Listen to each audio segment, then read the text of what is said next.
Bem-vindos! Hoje a gente mergulha numa história antiga, mas, olha, cheia que ação, viu? A viagem de Paulo para Roma. Tá lá em Atos, capítulos 27 e 28. Isso mesmo. E para entender essa jornada, a gente está usando várias bíblias de estudo com notas, mapas, comentários. Exato. A missão aqui é desvendar essa aventura, né?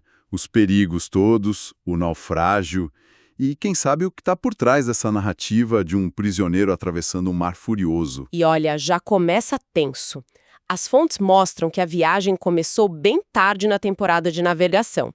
Isso no Mediterrâneo Antigo já era pedir problema. E por que ele estava indo para Roma mesmo? Ele era cidadão romano e tinha apelado ao julgamento de César. Então essa viagem era para ele crucial para a missão que ele acreditava ter. Entendi.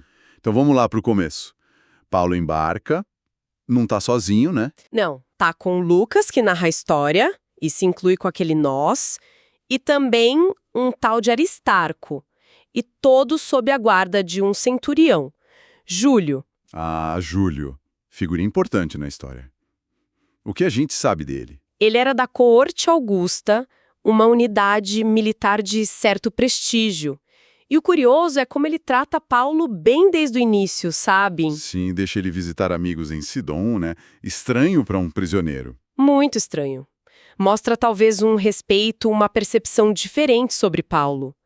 O navio inicial era de Adramítio, um navio menor, provavelmente para cabotagem. E a rota não foi direto? Não.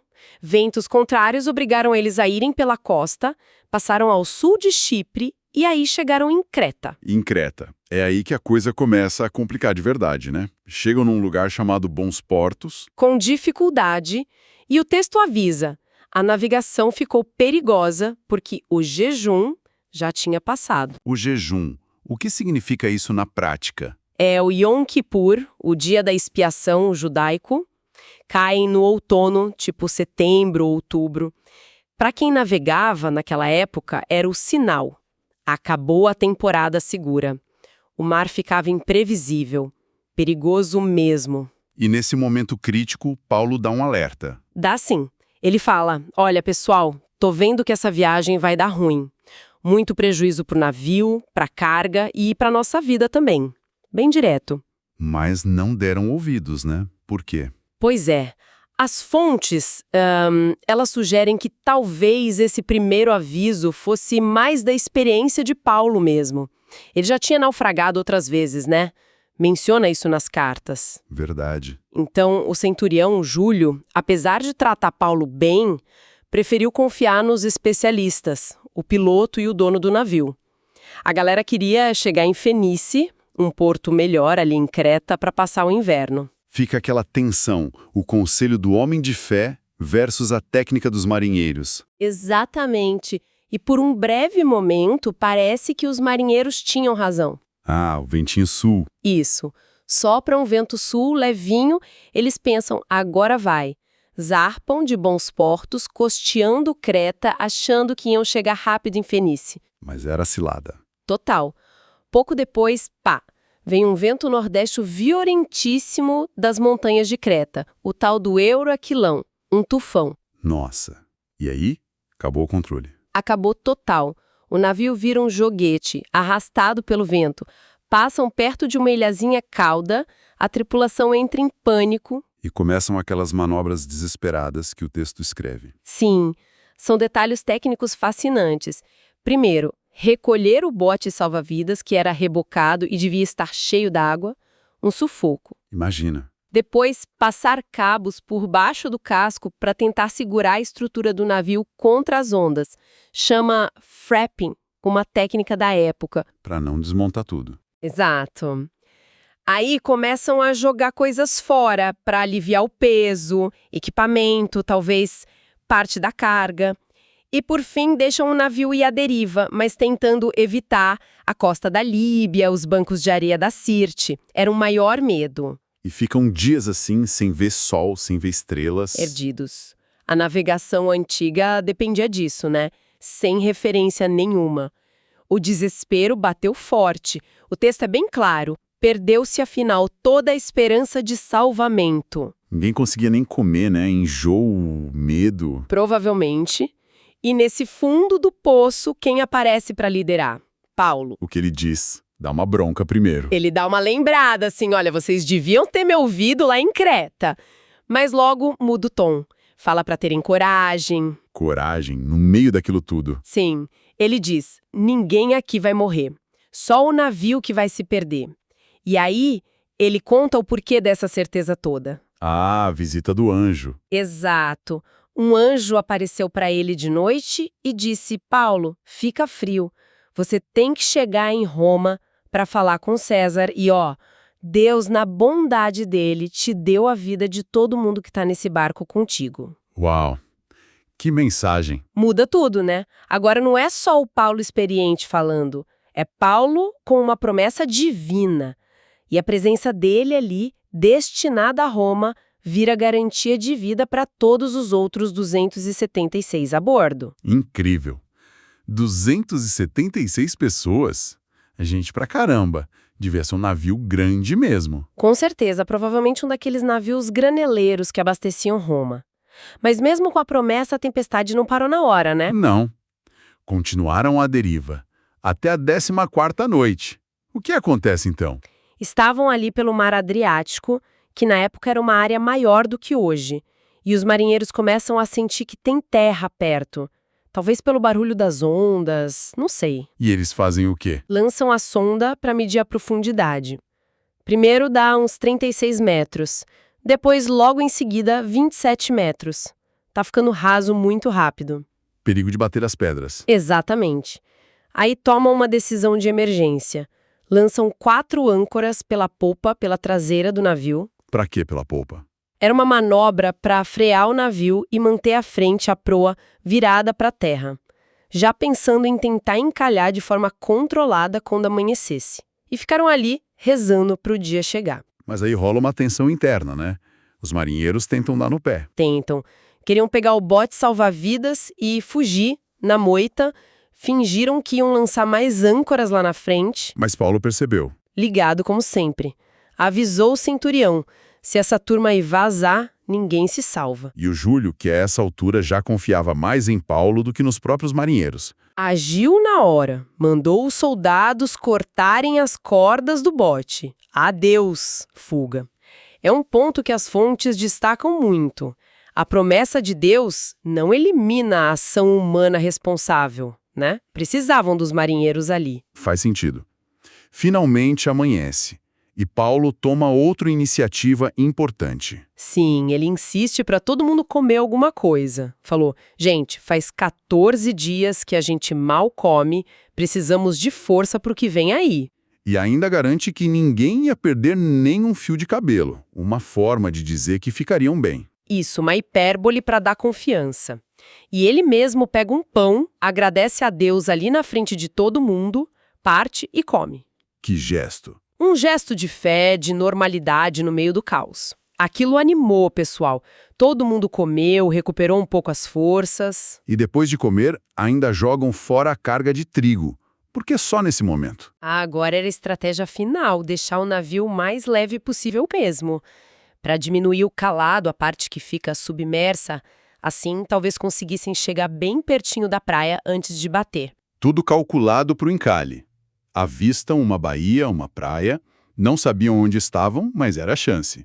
Decidiram ir para lá. Aí foi tudo muito rápido. Cortaram as cordas das âncoras que ficaram no mar, soltaram as amarras dos lemes. Lemes eram 2. Sim, navios antigos tinham 2 grandes remos na polpa, para direção. Soltaram eles, içaram uma velinha na proa para ter um mínimo de controle com o vento e rumo à praia. Mas não deu totalmente certo. Não. O navio bateu num banco de areia, ou talvez um recife ali debaixo d'água. O texto fala lugar onde 2 correntes se encontravam.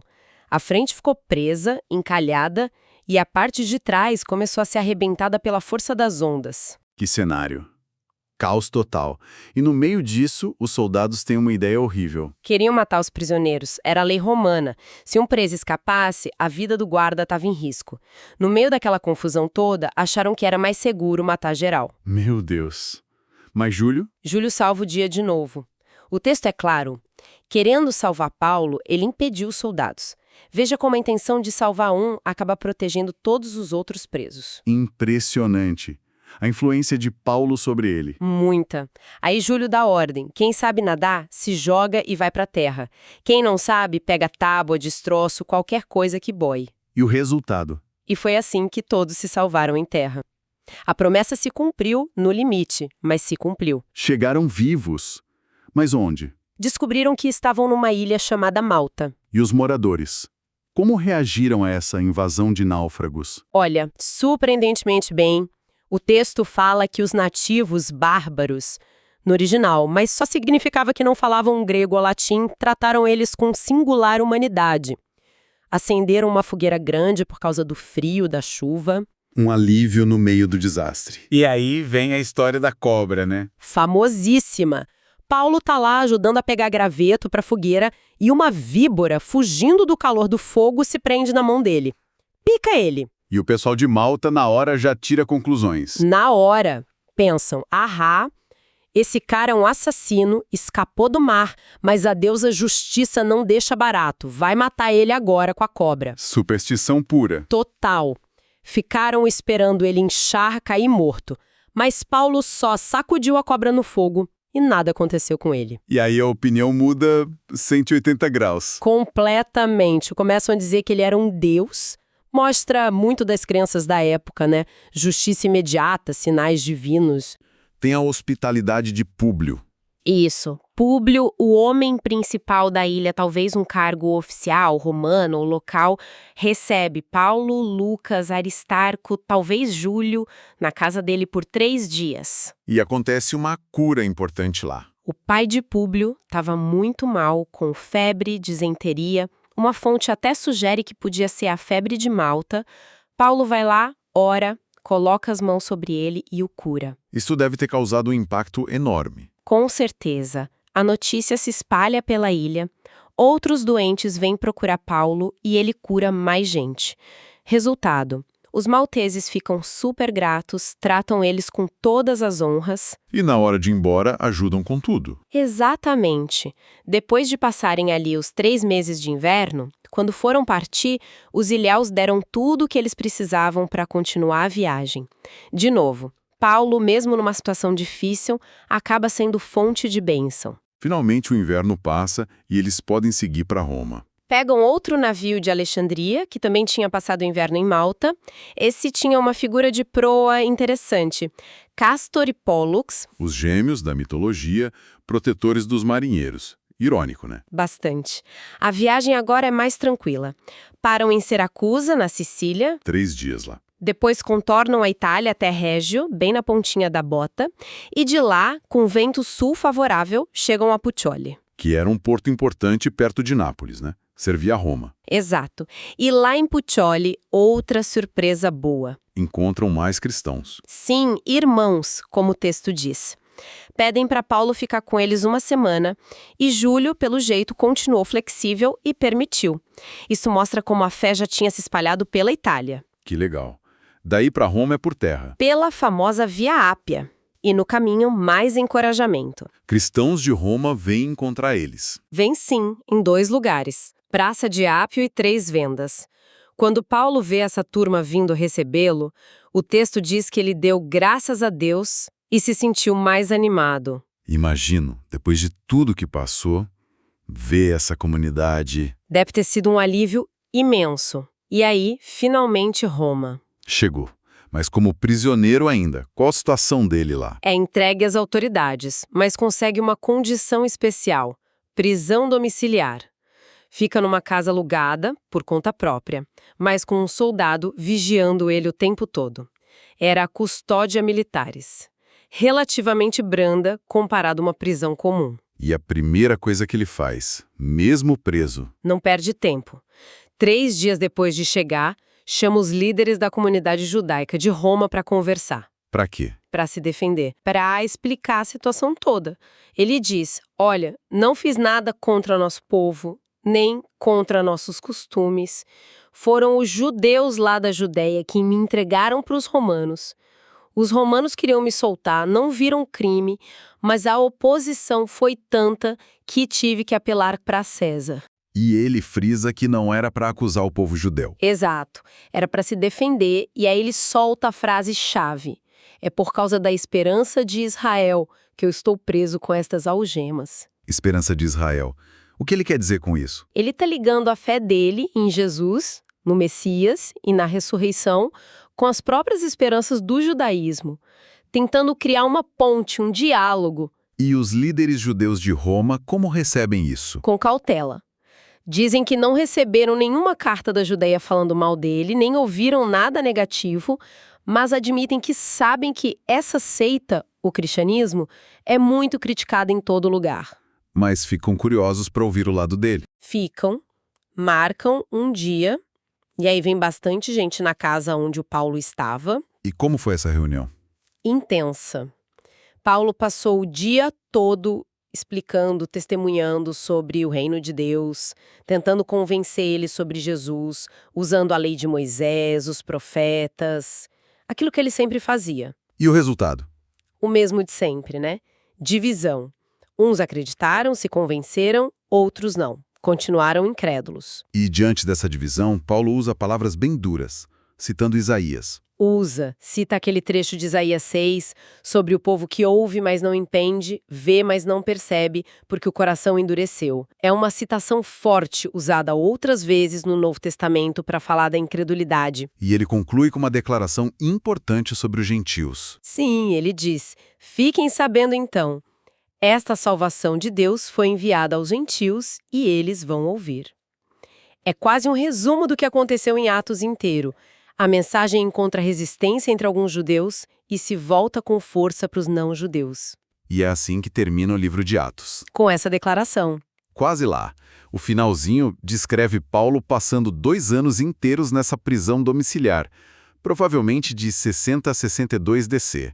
E o que ele fazia nesses 2 anos? Recebia todo mundo que o procurava, judeus, gentios, e continuava fazendo o que sempre fez, pregando o reino de Deus e ensinando a respeito do Senhor Jesus Cristo com toda a ousadia. E a última frase é surpreendente, né? É, sim. E sem impedimento algum. Sem impedimento, mas ele estava preso. Exatamente. É um final que parece meio abrupto. Não conta se ele foi condenado ou solto, não conta a morte dele. Por que será que Lucas termina assim? Provavelmente o objetivo dele, o autor, estava cumprido. Ele queria mostrar como o evangelho saiu de Jerusalém e chegou até Roma, o centro do mundo da época.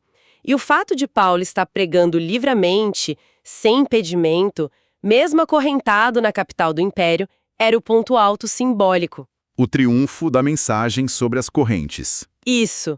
A tradição fora da Bíblia e algumas pistas nas cartas dele sugerem que ele pode ter sido solto dessa prisão, viajado mais, talvez até a Espanha, como queria, depois foi preso de novo e aí sim martirizado por Nero. Mas o livro de Atos fecha com essa nota de vitória da pregação. Uma história em tanto, realmente. Olhando para trás, as fontes de estudo tiram várias lições práticas, né? Como a questão de ouvir conselhos. Sim, como Júlio, que ignorou Paulo no início e quase deu tudo errado. Ou o perigo de confiar só na aparência, como aquele ventinho sul que enganou todo mundo. E contrasta com a proteção de Deus no meio da tempestade. A garantia de que Paulo chegaria a Roma. Essa soberania divina agindo o tempo todo, mas sem anular as ações humanas. E a ideia de que até a pior situação pode virar uma oportunidade.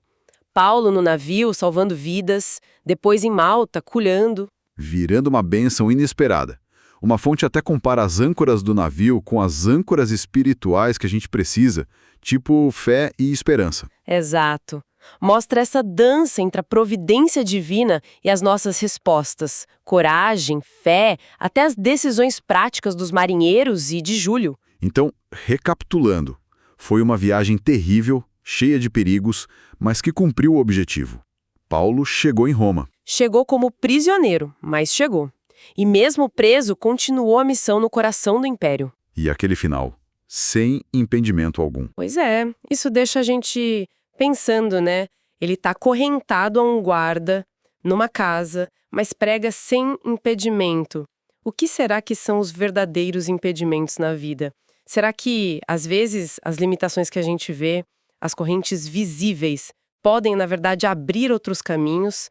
Talvez um propósito maior se revele justamente ali, onde parece não ter saída?